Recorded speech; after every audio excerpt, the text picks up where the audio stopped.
reaching beyond the borders into the unknown. Welcome to Paranormal Investigations of Oklahoma.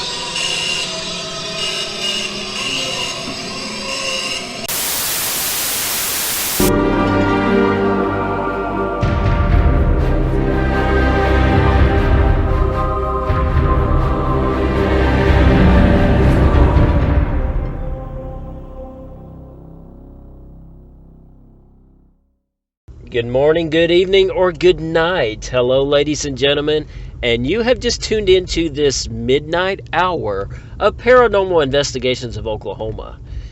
I'm getting a lot of messages lately. I want to apologize to the audience. Everybody's wondering, like, Kale, what's the deal? We haven't seen a podcast in a while. We haven't heard or, seen anything from you. What's the deal? My apologies to the audience. It's not on purpose. I'm always keeping busy. My work schedules are just weird. Every week is totally different. I never know what I'm going to work. And plus, the paranormal field itself and the ghost hunting, it keeps me busy too. I have a lot of clients, and I got to make my clients my priority. And anyone that's been in the ghost hunting field will know that it takes a long time that, if you do the investigation part, I consider that that's your field work. That's the part where you gather your data. But, behind the scenes, we all know it takes a long time to process all that information. It takes a long time to listen to recorders, watch video, and it takes forever, folks. For me to do a turnover for a client, it normally takes 2 weeks, occasionally a little longer, depending on, what's going on with me at the time, like crazy work schedules. Yeah, like I said, I apologize for not getting out there like I normally should. I just really haven't got a chance to do that. One thing on this podcast I want to get into later on is to talk about a story that I read online about, and I'm sure you folks have seen it too. It's just been all over Facebook, all over the internet, all over Twitter. And it's a story about how emergency crews responded to an auto accident, and they heard a woman crying for help, that her child was trapped in a car, and that when law enforcement got there, they found the baby, but the mother has passed on. And that, I want to get to that story later. I'm not going to do it right now. But I tell you what, that for something to hit the news media about the paranormal, that is very exciting. Normally, you don't hear a lot about ghosts and anything paranormal on the news. It's kind of rare. And even if you do, it's just a short tidbit of information. They really don't dig really that deep into the subject. I don't know why, they just don't. But this story just went nationwide, ladies and gentlemen. So I will pull that up later, and I will talk about that further on into the podcast. But right now, I want to kind of get into this podcast of joining up with other teams and working with other teams. And a lot of you are wondering, like, well, what are you talking about? What do you mean? Well, normally when I go out and investigate with the crew that I'm on, we normally do stuff on our own. We have our own clients. We do our own thing. We do our own investigations. But on occasion, you may get contacted by another team they may want you to join along with them. Or you may decide you want to work with another paranormal team. And it doesn't matter if it's a spiritualist team or a paranormal research team or a more scientific team.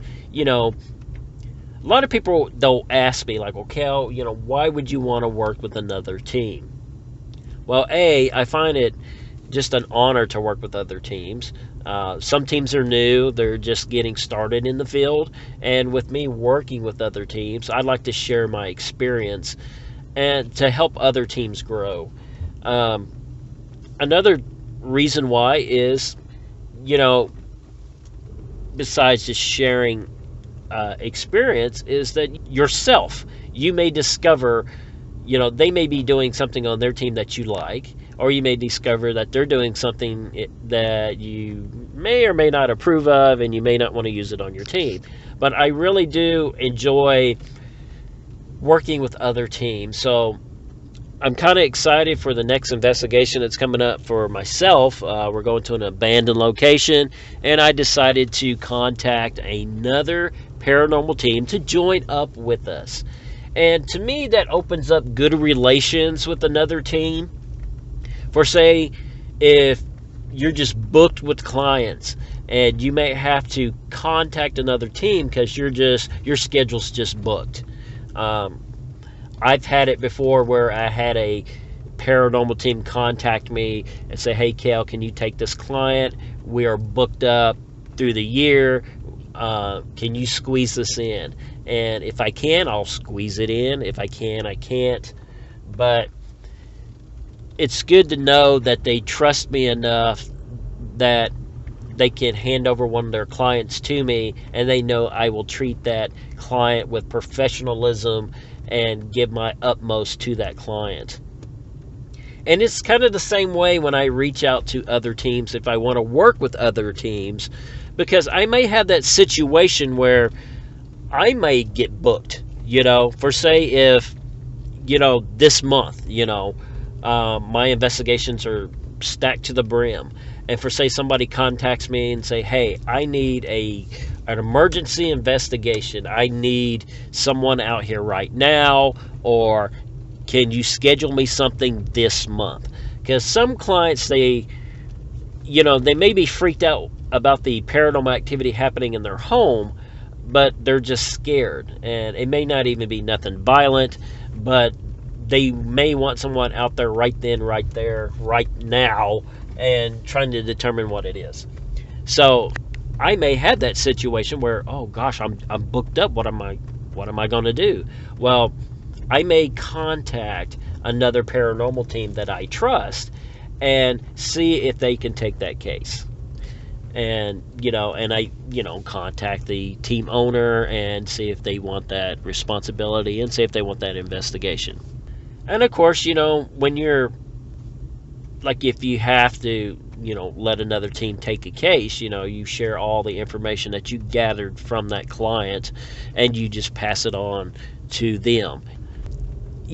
I really do enjoy working with other teams. So I'm very excited with this coming investigation. Like I said earlier, we're going to be checking out an abandoned location here in Oklahoma, and I'm super excited. I contacted another paranormal team, and I just asked them, I said, "Hey, do you want to join along on this? This is kind of one of those once-in-a-lifetime investigations, and it's a location that I think just one paranormal team has actually been into." And so when I contacted this team owner, she was super excited, and she can't wait to join us on this investigation, which I think she will enjoy. This particular location, I have investigated there before. It is extremely haunted. A lot of stuff happens there, from residual stuff to intelligent haunting stuff. So I'm super excited about that.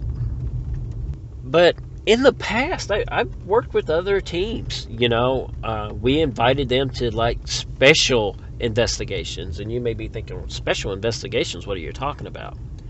And like I said, like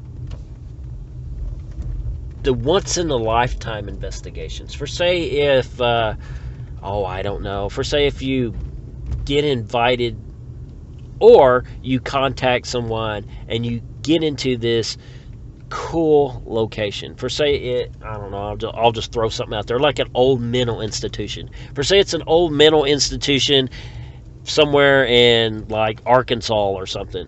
And for say if no one's ever been there before, no one's ever investigated before, and somebody contacts you and says, "Hey, do you mind bringing a paranormal team in?" Or it could be one of those situations you've been calling, and no one's ever investigated there before, and then all of a sudden, for say if the building gets new owners, you contact them, and they're like, "Sure, bring your team in." And it's that, wow, the once-in-a-lifetime location. that rare location that no one's ever investigated before. But you may decide, as large as this location is, you may want to invite another team along. So, a once in a lifetime investigations are freaking awesome. I've done that a lot.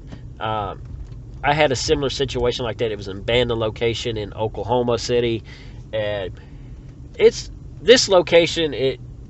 We've been trying to get into this place forever, and finally, we got the hookup. We met somebody actually at the location that's like, yeah, sure, come investigate with us, and come on in and check the place out. And we had heart attacks when this happened, but we decided, hey, let's invite some other teams, because this location was absolutely huge. It was like 3 levels with a basement, and it was just one of those deals that it was a good idea to invite other teams, and some of that is because of safety issues. It's good to know that in this large location that there's other people there. So if there's an emergency, you got extra people there. But I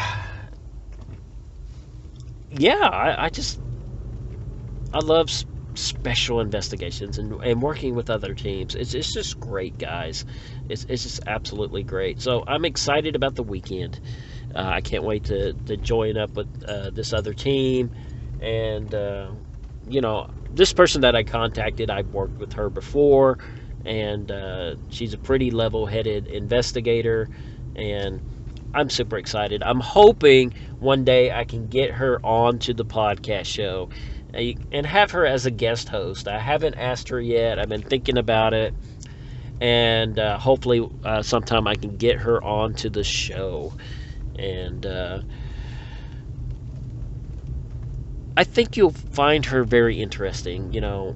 She's investigated for a long time. She's worked with other teams before, and she's actually branched off from a team and started her own team. And I think you'll like her if I can get her onto the show. I'm not going to mention her name right now just because I haven't asked her yet. So, but yeah, working with other teams is great, because you never know when you need the extra people. I've been on cases before where I have a client and we have an investigation scheduled, and for some freak reason, and it'll happen on your team too, that something will happen where you start realizing, oh crap, I got like 2 people going on this investigation for this client. And it just happens, life gets in the way. So you may have that situation, and you're like, well, crap, what am I going to do? I got this large location. It's just me and one other investigator. What am I going to do? Well, that's when you reach out to another team to assist you.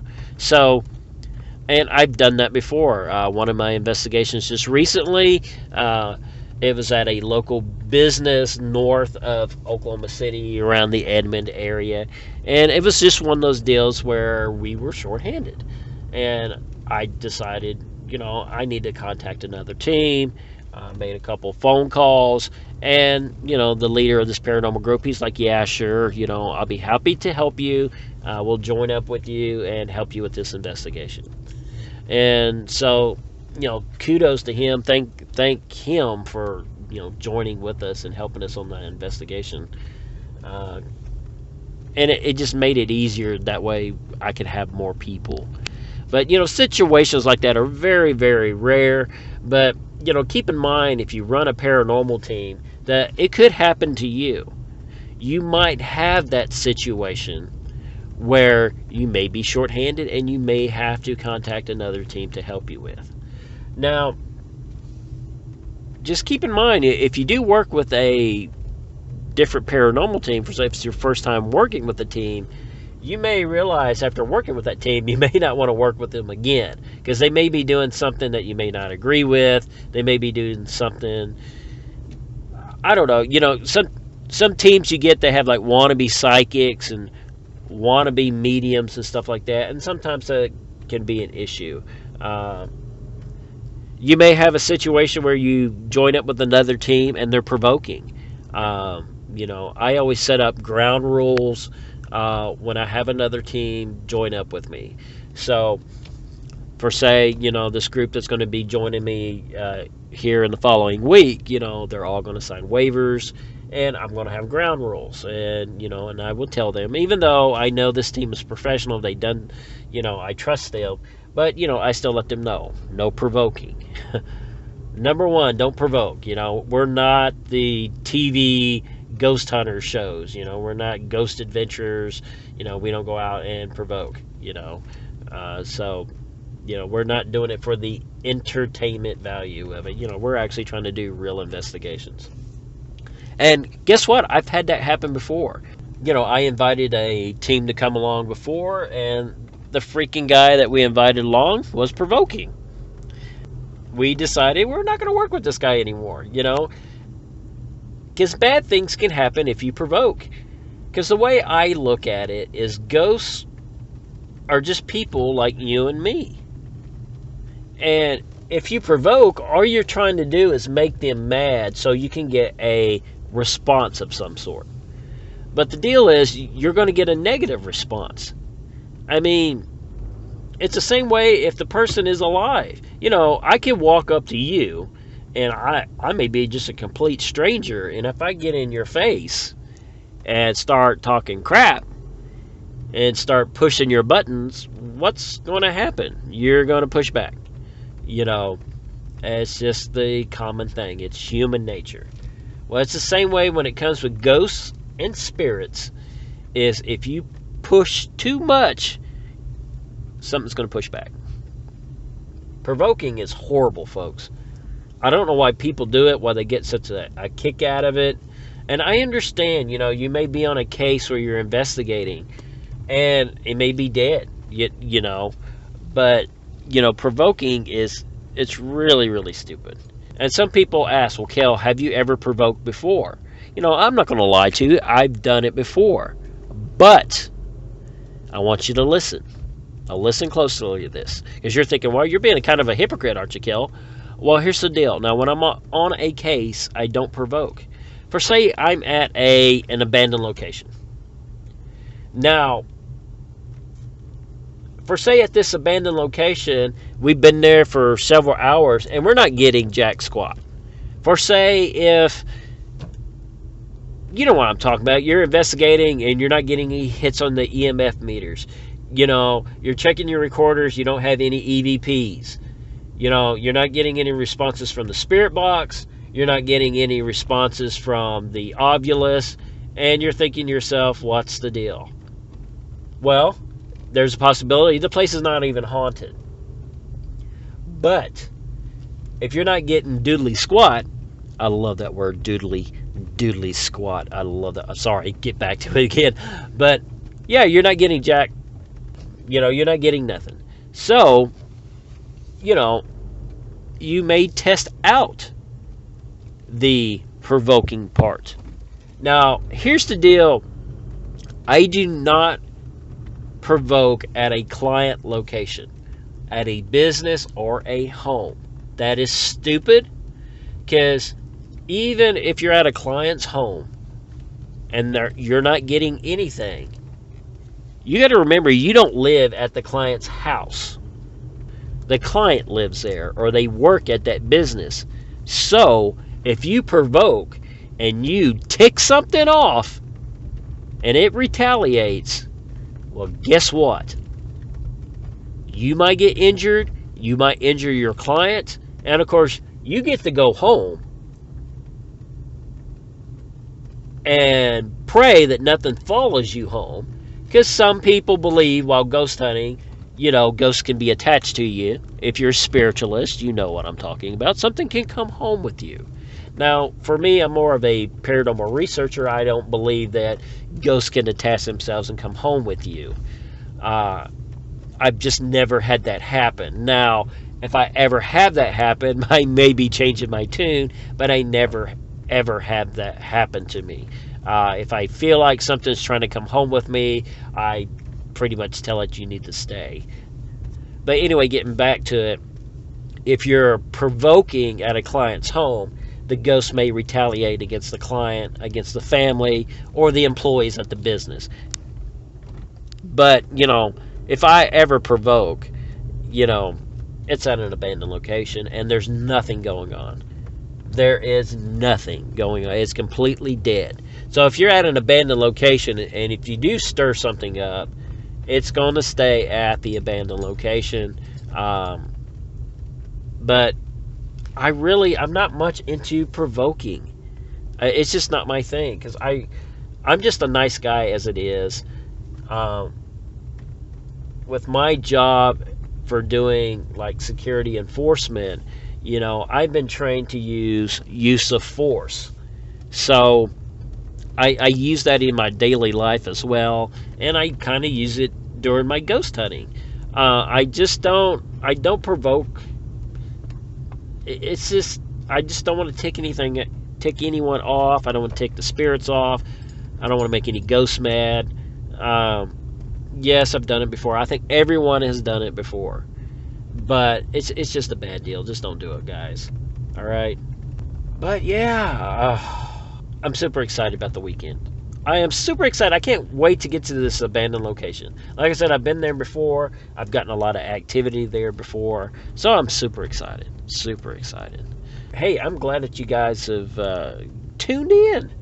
I'm so glad you guys have tuned in.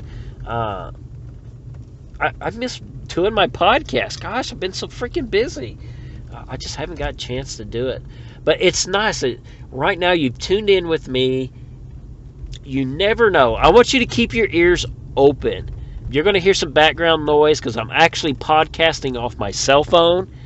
Like I said, I'm at my place of work. So I'm out here by myself.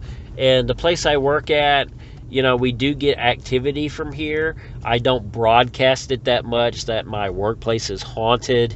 The place where I work at, it's just, other businesses similar to this business. I don't want to mention the name.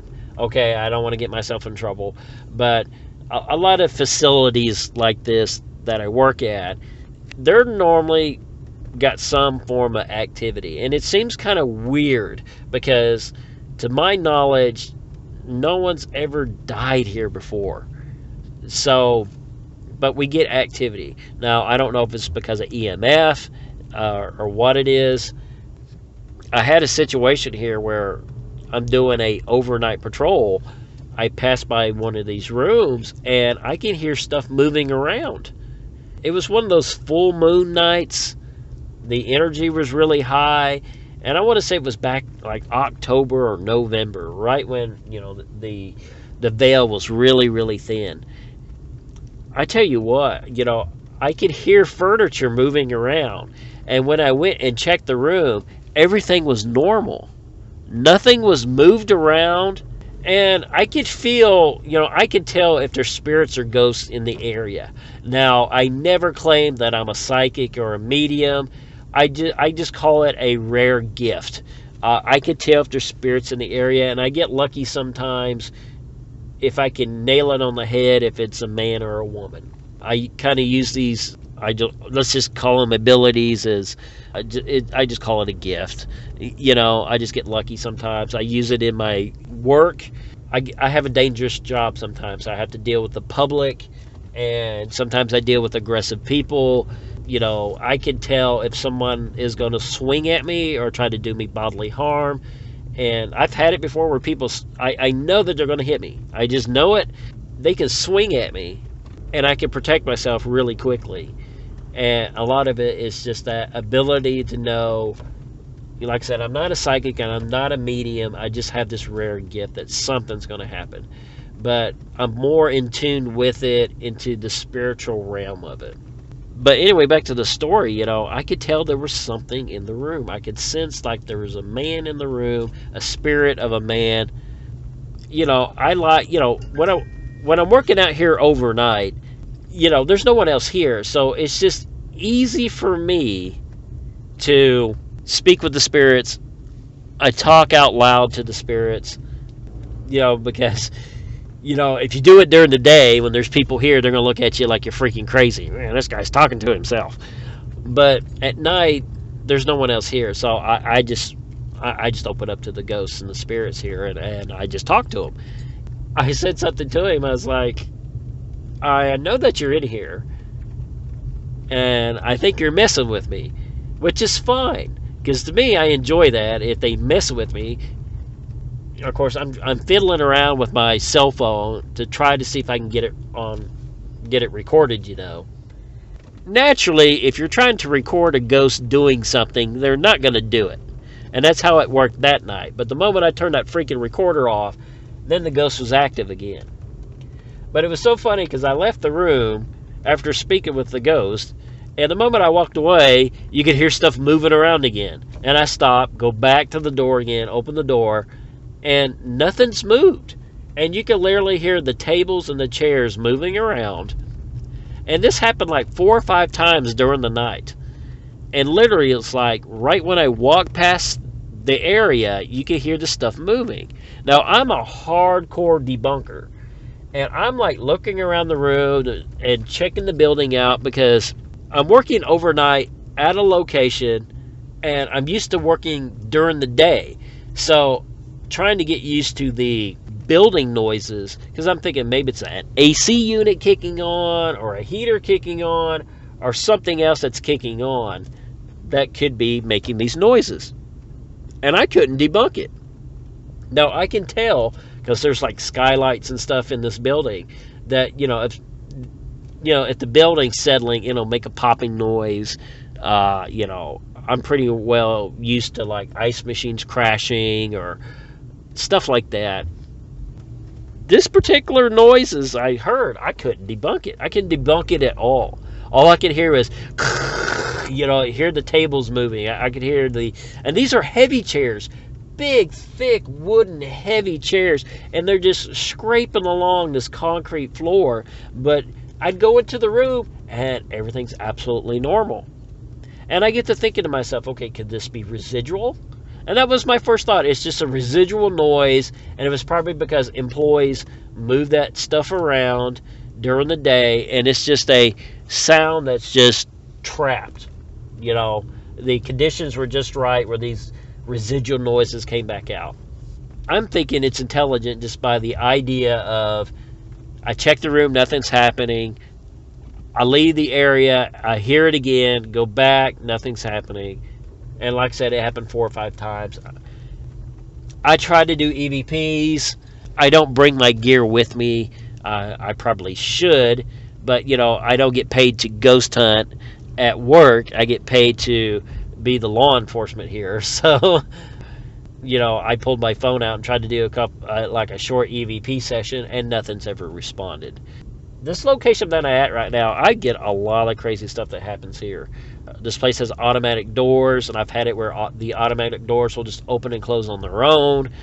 One incident was in one area here where I just kept noticing the doors opening and closing, opening and closing. And I kept having the sensation like there was a child that was messing around with these doors.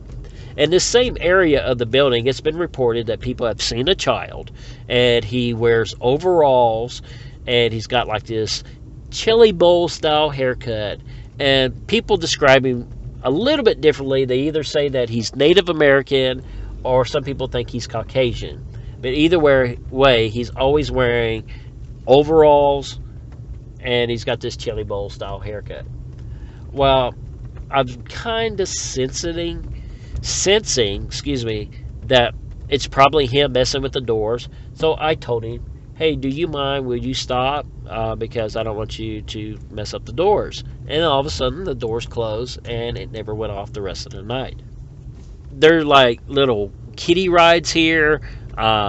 These little vending machine car rides. You put 50 cents in, and you can ride the pony type deal.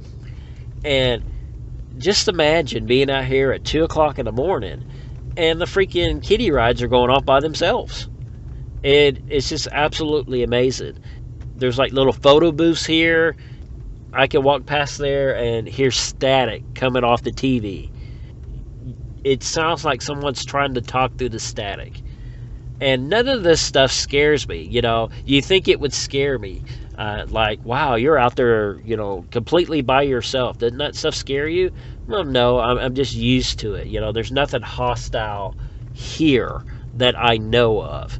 I know of one angry spirit that hangs around in one of the areas, but I think he had a violent death. And again, like I said, there's no written documentation of anyone dying here.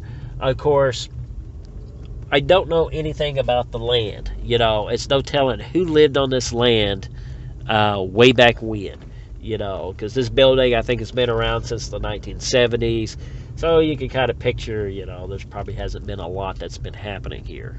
Alrighty, I want to kind of get into this story that I was talking earlier in the podcast, and it's about the little girl that was saved by a ghost. She was in a car accident, and a lot of people believe this is the ghost or a spirit or an angel that helped her.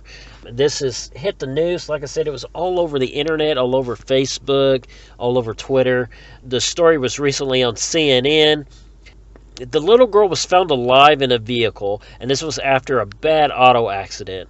And when she was found, rescuers heard a voice saying, "Help me." Very clearly, they heard, "Help me." But the little girl was only 18 months old, and she was unconscious. I mean, it was just a baby, ladies and gentlemen. And the driver was the mother, and she died at the scene of the accident. And was already dead, and I guess this car's been laying there for a while. People are calling it a miracle, but no one really knows where the voice came from. Like I said, people think it's an angel, some people think it's the ghost of the mother, but either way, the spirit, when it said "help me," it very well saved the life of this little girl and allowed rescuers to find her and save her. I want to play this video. The audio from this video, it's from CNN, and I'll play it here for you. When we first got the report that there's a vehicle upside down in the river, a fisherman had walked by the vehicle. We didn't know if the vehicle was abandoned or if anyone was inside the vehicle. It wasn't until we were about there that we got a report saying that they could see an arm protruding from the vehicle. So how much of the vehicle was submerged at that point, Jared? The roof, it was upside down in the river. Water was probably 8 inches from the top of the door frame where the window meets. So definitely the roof section was submerged. And was Lily in the water itself? Not at that moment. She was fortunately placed at the rear of the vehicle in the back seat when it was upside down, that suspended her to where she was out of the water at that time. Tyler, when you arrived on scene, what did you do? We heard something saying, help us inside. And so it was at that point that we, said we have to get in that car now. And we all, the four of us, were able to push the car on its side. And that's when I looked inside and was able to see the child infant strapped in the back seat. So you actually heard a voice calling out, "Help me." Do you know who that was? At first we didn't know if it was someone inside the car, if it was what that voice was. We assumed, or I assumed, that it was someone in the car saying, "Help me." That's why we responded saying, we're trying, we're going to get inside and help you, we're doing the best we can. And that was just extra motivation and to get inside the car and figure out who was in there. It wasn't until after we flipped it that we saw the mother, who we know now was deceased at the time, and the child was in the back seat. And so it wasn't until after the early process, and we got together and we all heard the same, voice. And Jared, you heard that voice as well? Yes, I did. Like Officer Beddoes has said, more than one of us, of the 4 officers that were there, responded back saying, "We're here to help." When Lily was finally freed from the wreck, what condition was she in? I could tell she had some life in her. I could see her eyes moving. She wasn't breathing at that time. Things went so quickly that I just handed her up out of the car as fast as I could to get her out and get her into the proper hands. So she wasn't conscious, she wasn't crying or anything like that? No. I'm really intrigued by this voice you heard, and I mean, I guess it's something of a mystery to you at this point. I mean, do you think it's possible it came? Is it possible the mother was still alive when you guys came on scene, or what do you make of it? For 2 nights, I've laid awake trying to figure out exactly, what it could be, and so many things go through your mind. But all I know is that it was there. We all heard it, and that just helped us to push us harder, like I say, and do what we could to rescue anyone inside the car. That is absolutely amazing. Absolutely amazing, ladies and gentlemen. This has got to be the wildest thing I ever heard. I've been getting a lot of people that have been asking me, Kale, what do you think about this? You think it's a spirit? Do you think it's a ghost? Do you think it is an angel?